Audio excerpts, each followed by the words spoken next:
Hello दोस्तों, आप देख रहे हैं टू जेड चैनल और आज मैं आपके लिए लेके आया हूँ एक ऐसी अनोखी कहानी जिसको आपने कभी सुनी नहीं होगी।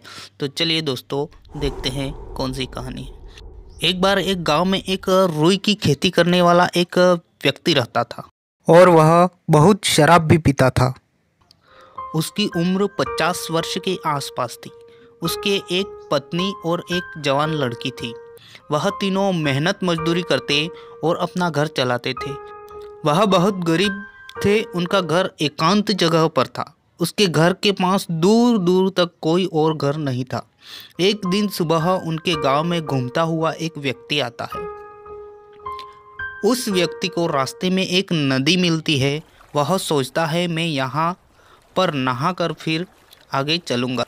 जैसे ही वह नदी में नहाने के लिए उतरता है, वहाँ उस नदी के किनारे एक अंधा व्यक्ति आता है जो बांसुरी बेचने वाला होता है।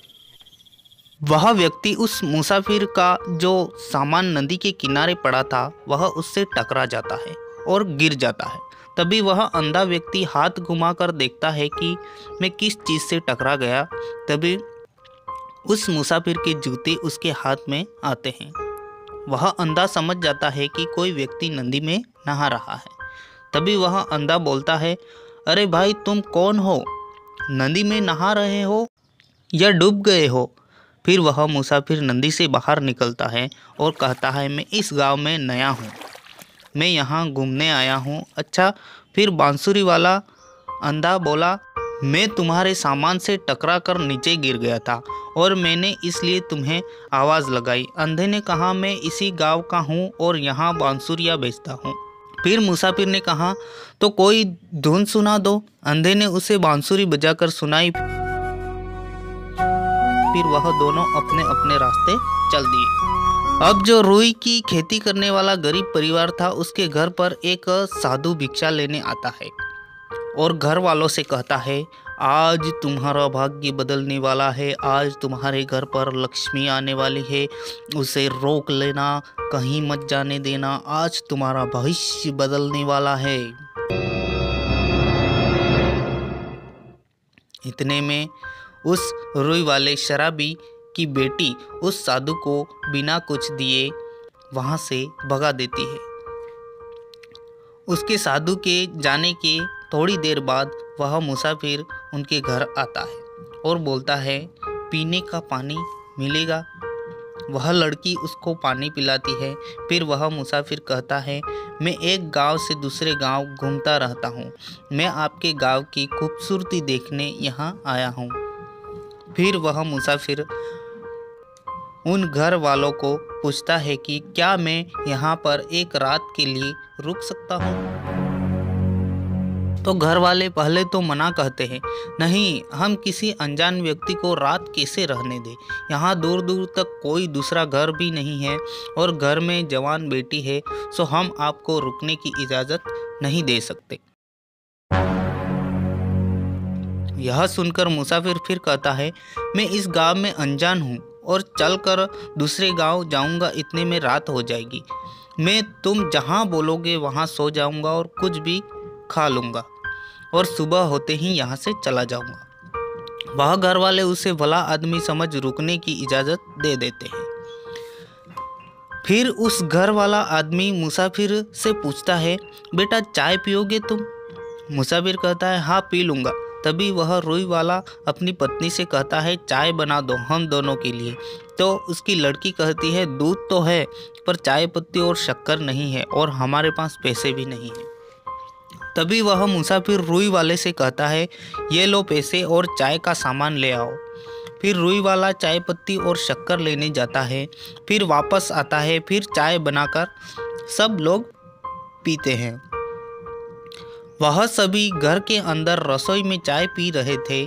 तभी उस गांव का सरपंच वहां आता है और रुई वाले को बाहर बुलाता है और उसके पास 50,000 रुपये मांगता है, जो रुई वाले ने उसके पास उधार लिए थे। रुई वाला कहता है, मैं आपके पैसे जल्द ही चुका दूंगा। फिर सरपंच वहां से चला जाता है, परंतु उन दोनों की सारी बातें वह मुसाफिर सुन लेता है और फिर वह मुसाफिर अपने सामान में से एक संदूक निकालकर खोलता है जिससे लाखों रुपये और सोने चांदी के जवाहरातों से भरा हुआ था। यह देखकर उस परिवार वालों की आंखें फटी की फटी रह जाती हैं। फिर वह उसमें से 50,000 रुपये निकालकर उस रुई वाले को देता है और कहता है, ये लो अपना कर्जा उतार देना इन पैसों से। तभी उस रुई वाले की बेटी कहती है, नहीं, हमें आपके पैसे नहीं चाहिए, हम लोग मेहनत करके अपना कर्ज उतार देंगे। और वह पैसे नहीं लेते। फिर वह परिवार वाले उस मुसाफिर के बारे में मन ही मन सोचते हैं कि कहीं यह चोर लुटेरा तो नहीं है जो अपने साथ इतना सारा धन लेके आया है।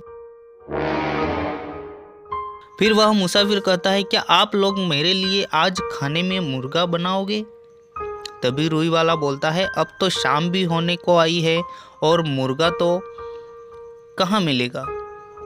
तभी मुसाफिर बोलता है, जो भी पैसे होंगे मैं दे दूंगा। ऐसा कहकर मुसाफिर 500 रुपये देता है।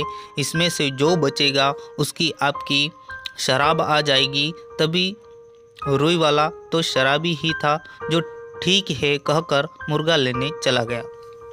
फिर पीछे उसकी जवान बेटी उसकी माँ से कहती है, माँ, अगर हमें कर्ज से छुटकारा पाना है और सुखी जीवन जीना है तो इस मुसाफिर को मार डालना होगा। मगर उसकी माँ डर जाती है, वह मना बोलती है। फिर वह लड़की उसकी माँ को समझाती है। इतने में वह रुई वाला आ जाता है और वह उनकी सारी बातें सुन लेता है। और फिर वह रुई वाला भी पैसों की लालच में आकर मुसाफिर को मारने को राजी हो जाता है। तब मुसाफिर घर के बाहर बरामदे में बैठा था। वह उनकी बातें नहीं सुन पाता। अब रात हो चुकी थी। फिर वह रुई वाला अपनी बेटी से कहता है, तुम सब तैयारी करो, मैं ठेके पे जाके शराब लेके आता हूँ। ऐसा कहकर वह चला जाता है। फिर वह मुर्गा बनाने की तैयारी करने लग जाते हैं। तब तक मुसाफिर बरामदे में बैठकर एक डायरी में कुछ लिख रहा था। अब मुर्गा बन के तैयार हो चुका था और वह जो रुई वाला था वो तो शराबी था। वो तो वहीं ठेके पर शराब पी रहा था। अब उस लड़की की माँ मुसाफिर को कहती है, बेटा, रसोई तैयार है, हाथ मुंह धो के खाना खा लो। वह मुसाफिर घर के पीछे हाथ मुंह धोने जाता है। तभी वह लड़की उसकी थाली में जहर मिला देती है। तभी अचानक वहां 2 पुलिस वाले आते हैं और पूछते हैं, यहाँ कोई आदमी आया है क्या? वह शहर से चोरी करके यहाँ भाग आया है।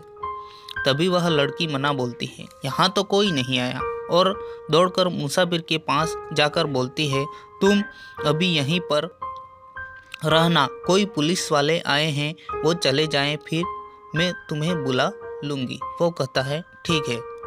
तब वह पुलिस वाले बोलते हैं, आज तो मांस पकाया है, ऐसी खुशबू आ रही है।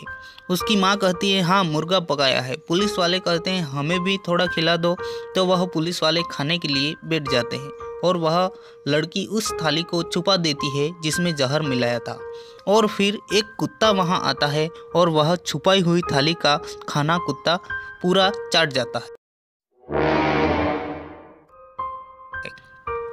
कुत्ता थोड़ी देर में मर जाता है। अब पुलिस वाले वहां से खाना खा के निकल जाते हैं और फिर वह लड़की मरे हुए कुत्ते को वहां से ले जाती है और उसकी माँ मुसाफिर को बुला के खाना खिला देती है। पर उस खाने में जहर नहीं मिलाती है क्योंकि उसकी माँ मरे हुए कुत्ते को देखकर डर गई थी। अब वह रुई वाला तो वहीं ठेके पर शराब के नशे में और शराब पी रहा था। वह पूरा नशे में धुत हो चुका था। अब वह मुसाफिर खाना खा के सो गया। तब वह लड़की कुत्ते को दफना के वापस आती है और उसकी माँ से पूछती है, तुमने खाने में जहर नहीं मिलाया? माँ कहती है, नहीं। अब लड़की फिर चाकू लेके उस नींद में सोए हुए मुसाफिर के गले को काट देती है। मुसाफिर की मृत्यु हो जाती है।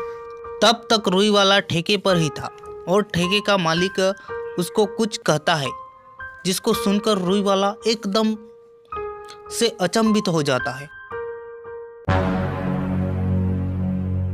और भागते हुए घर आता है और उसकी पत्नी से पूछता है वह मुसाफिर कहाँ है। उसकी पत्नी मरे हुए मुसाफिर की तरफ इशारा करती है। तभी खून से लथपथ उस मुसाफिर की लाश देखकर वह रुई वाला बहुत फुट फुट कर सुब्बू सुब्बू मेरा सुब्बू ऐसा कहते हुए रोने लगा। तब उसकी पत्नी रुई वाले से पूछती है तो रुई वाला बताता है यह हमारा बेटा है, हमारा अपना खून है जो बचपन में घर छोड़कर भाग गया था, हमारा सुब्बू। वह सब बातें उस रुई वाले को शराब के ठेके वाला आदमी बताता है कि तुम्हारा बेटा सुब्बू सुबह यहाँ आया था और मुझे बोल के गया था कि मैं उनका बेटा हूँ जो बचपन में भाग गया था। अब वह तीनों बहुत रोने लगे और खाने में जहर मिलाकर वह तीनों भी खा लेते हैं और फिर घर में आग लगाकर सब उस आग में जल जाते हैं।